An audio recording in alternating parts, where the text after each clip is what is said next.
The street vendors in Shillong have expressed their dissatisfaction over the marking of the vending zones in different parts of Shillong, including the commercial hub of Police Bazaar. The government authorities on Monday night marked the vending zone in different areas like Police Bazaar and Jail Road. Biolin Pertu, a street vendor, said that they will not accept the marking of the vending zones since it was done secretly in the middle of the night.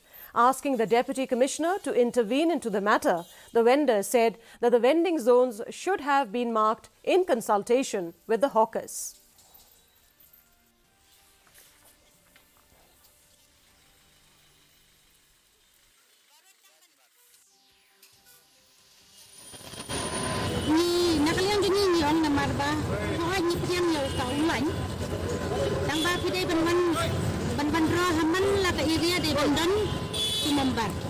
Isi membar, deh. Yang hindi nang tupan. Nampay terkat baka government pagay kawan ro dan mit dan badan manu. Kajingwan jungki dan mit ay galong no. Badan kajingku jungki ka ay halandet ya ka ay kaba. Nakaliang kaseng ni mamtip ay ya kata. And now here is